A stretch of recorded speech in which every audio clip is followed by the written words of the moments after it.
So now I am pleased to personally extend the official invitation to Coach Pelini and the Nebraska Cornhuskers to appear in the January 1st, 2014 TaxSlayer.com Gator Bowl. Coach Pelini. We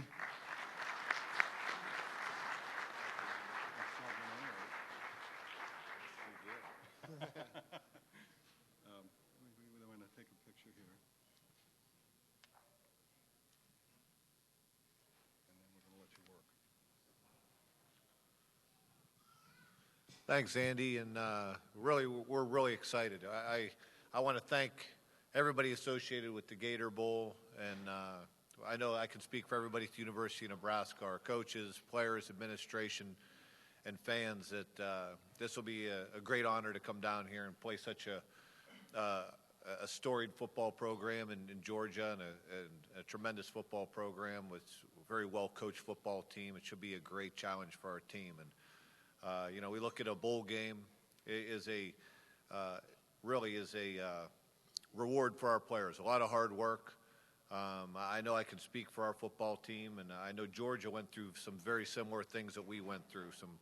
Had some injuries throughout the year, had some difficult circumstances, some adversity we had to deal with throughout the year, and our players just kept fighting. And one thing you can say for our group of young men is they have tremendous character, a lot of resiliency, and are really a true football team, because a lot of guys had to step into some very difficult roles, and we persevered through a lot of things, and to be able to do that and end up where we are today, you know, getting a chance to play on January 1 against Georgia is a testament to the type of kids we have in our football program. We're excited to be coming down here.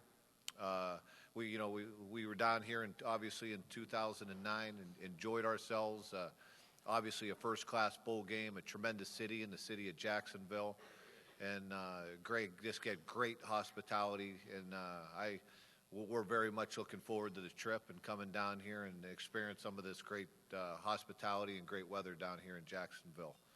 I want to thank everybody that made that happen, and look forward to putting on a great show. And once again, I can tell you, can't say enough as far as our respect for the University of Georgia, Coach Richt, his staff, their football team. We had a chance to play them last year, and there's a tremendous respect on our part. Understand that not only are they a good football program and a good football team, but they do things the right way. It's a first-class operation, and we look at our football program much the same way that they do. Obviously, we want to win, but we want to do things the right way, and I can say in that way it's a great fit with these two universities getting against each other on January 1. I know this for us, it'll be our 50th bowl appearance at the University of Nebraska. I think that puts us third in the country, and we're very proud of that, proud of our tradition, and once again, looking forward to going up another tradition-rich program. So I'll open it up for any questions you might have. Hey, Coach, Gary Smits from the Florida Times Union. What's the situation with your quarterbacks in terms of health, and what do you want to see out of those young men in the bowl practice and in practices here before you decide on a starter? Well, you know, it's where Taylor is right now. I would probably list Taylor as doubtful. You know, he's had a deal all year that he struggled from. I would say that Tommy Armstrong, our redshirt freshman quarterback who started at probably, I want to say 5 or 6 of the games, somewhere in that neighborhood, I think that he should be, I would list him as probable. He's gone through we haven't practiced, but we've been going through some conditioning drills and some footwork things as far as, and I think he's progressing right along. I think he'll make it on January 1 and be a lot closer to 100%. And obviously he'll be backed up. The other guy you might see is Ronnie Kellogg, a senior that has stepped in and did an admirable job for us when he was asked to step in. So, you know, that's probably where we are as of today. I've been out on the road the same way Coach Richt has, really the greater part of the last 2 weeks, and we'll start practicing here this weekend and heading into next week, and I think that'll clear itself up as time goes on. I just had one follow-up. Has the college game gotten a little bit closer to the NFL in this respect?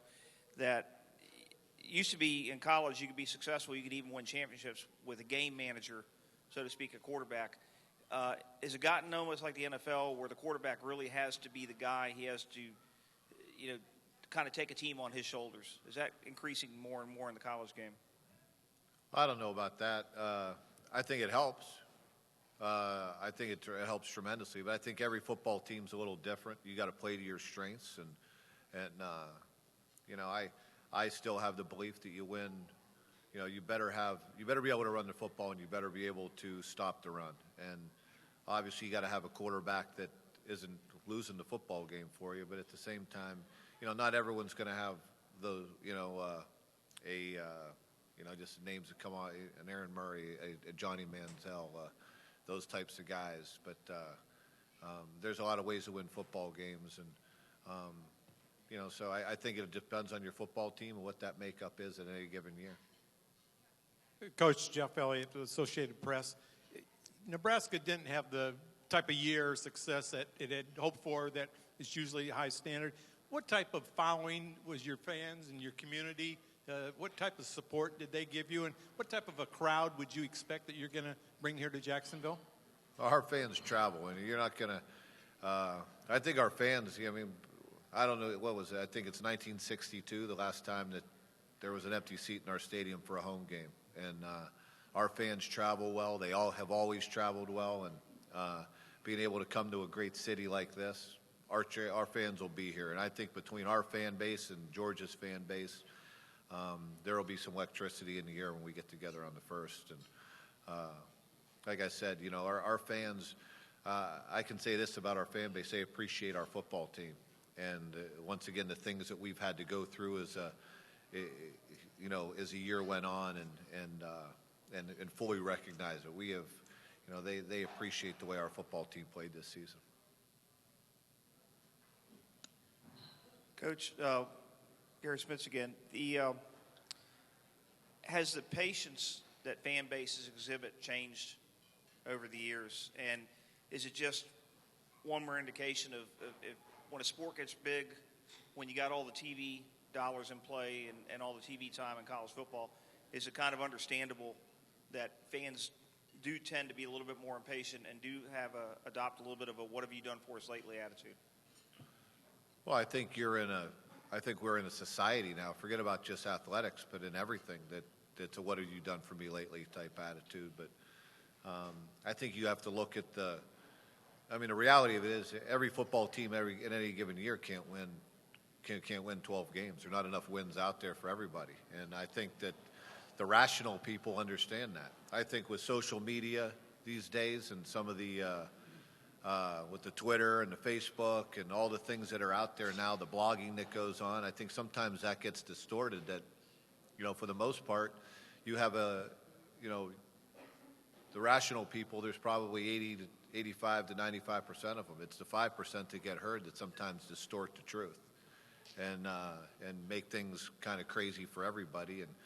And unfortunately, sometimes it's that vocal minority. Sometimes it gets heard and influences the media and some of the media outlets and creates stories where there aren't stories. So, but that's the reality of the profession that we're in, the sport, the way things are with all the money and all the time it gets TV wise, and that's part of the deal.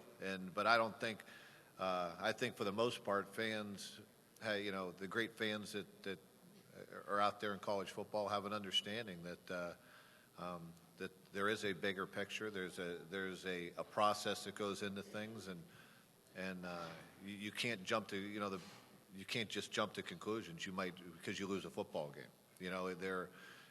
There's a lot bigger picture out there, and that's the reality. And I think most people understand that. Coach, how valuable is your playing in Florida as far as recruiting that you'll be able to use in the future? Well, I think it helps us, really helps us no matter where we go because we recruit pretty nationally where we are. We've had some good success down here in Florida, not huge numbers-wise, but the guys we've had that we've signed from down here have been quality football players for us, and we're always down here. We've been a presence down here. We've always had a great reception in South Florida from all the years that when we're down there in the Miami area and down south, that with all the years that Nebraska played in the Orange Bowls, and we've always had a great reception down there. So having the opportunity to be up here in northern Florida and then like last year over in the Orlando area has helped us to really spread through, create relationships, and every little bit helps in that regards. Thank you very much. We look forward to coming. Coach, please stay up here for a second because Mayor Brown has, we're going to put him to work. We've got two things for him to do. Number one, he is going to present the keys to the city, and then he will invite Coach Richt up to accept his invitation. Mayor Brown.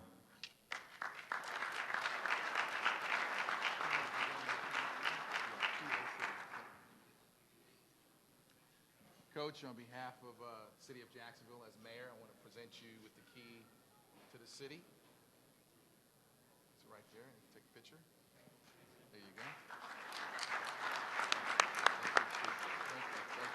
With that, I want to take this opportunity to ask the coach, come on up and present to you an invitation for the 69th TaxSlayers.com game. Thank you, Coach. Appreciate it.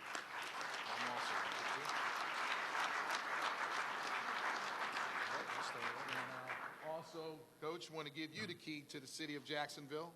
Thank you so much. Thank you very much. Appreciate it.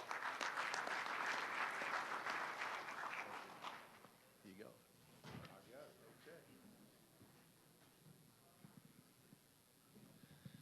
Thank you, Mayor Brown, and thank you to the Gator Bowl committee for inviting us to this ball game. We are truly excited about being here. There's no doubt that for years Jacksonville wasn't a whole lot of fun for us to come to, and the last couple of years we've had a little better luck. So it's becoming more and more fun to come here, and but we're looking forward to being in this bowl game.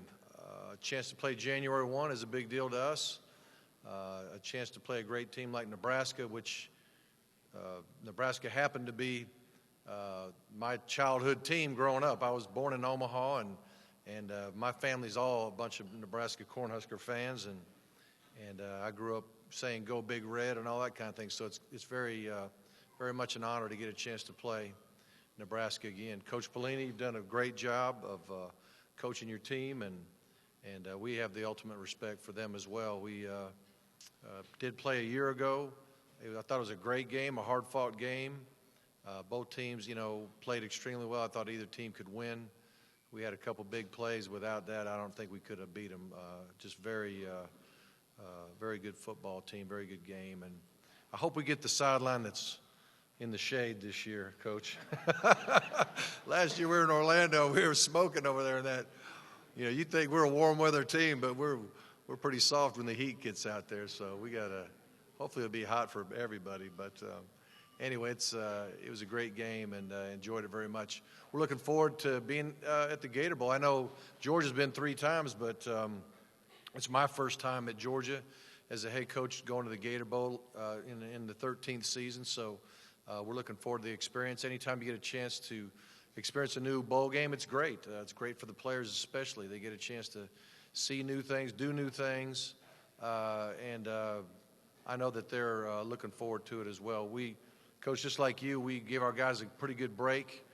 We'll practice this Saturday morning, very brief practice with our team. We've got a gala that night, our senior awards banquet that night, and most of our coaches will be recruiting, but our coordinators will be in town, and we'll warm up about 10 minutes and maybe do 30 minutes of teamwork against each other just to get them thinking about football again. And then Monday, we'll get going for that week and let them off for Christmas and show up here the day after. So we got the plan set.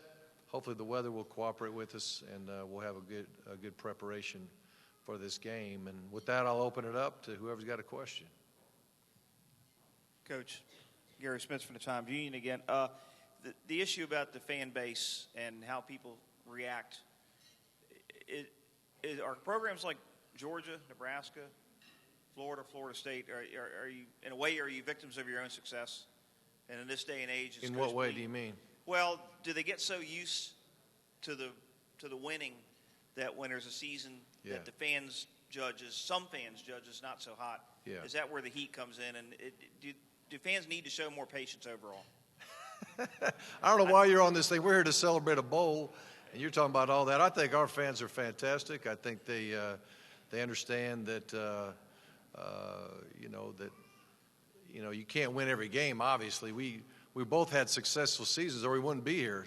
So I'm not looking at it as an unsuccessful season. We certainly want to win the SEC without question. We were not able to do that, but 14 teams in our league and it's everybody goes in a little bit of cycle sometimes, and we certainly had our challenges throughout the year as well. We played 7 or 8 games that came down to the last play, and we were kind of like the cardiac kids this year for most of the season. And but just as Coach mentioned, our guys fought to the finish every single ball game. We go down 20 to Georgia Tech at Georgia Tech, and a lot of teams could have folded easily, but we stayed the course and kept our poise and kept banging away and believing in each other, and we came out with a victory. And that's kind of how the season's gone for us. So I'm proud of our guys. I think they're fantastic. We got a great coaching staff and tremendous support. So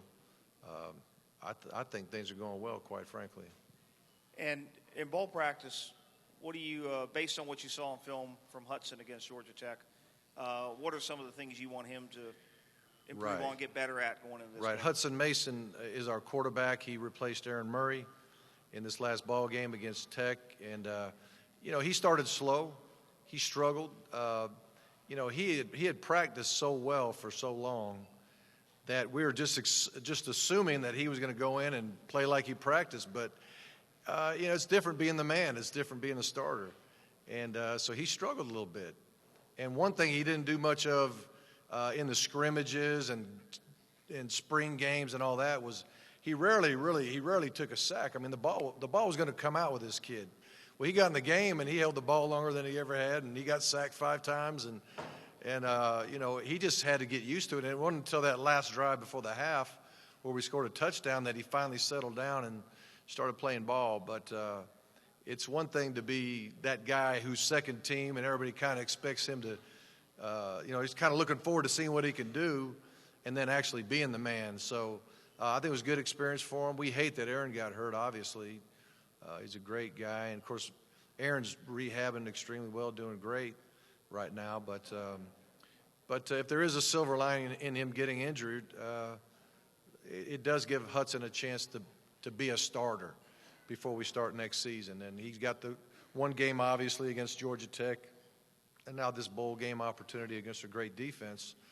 So he'll learn more, and hopefully he'll play well.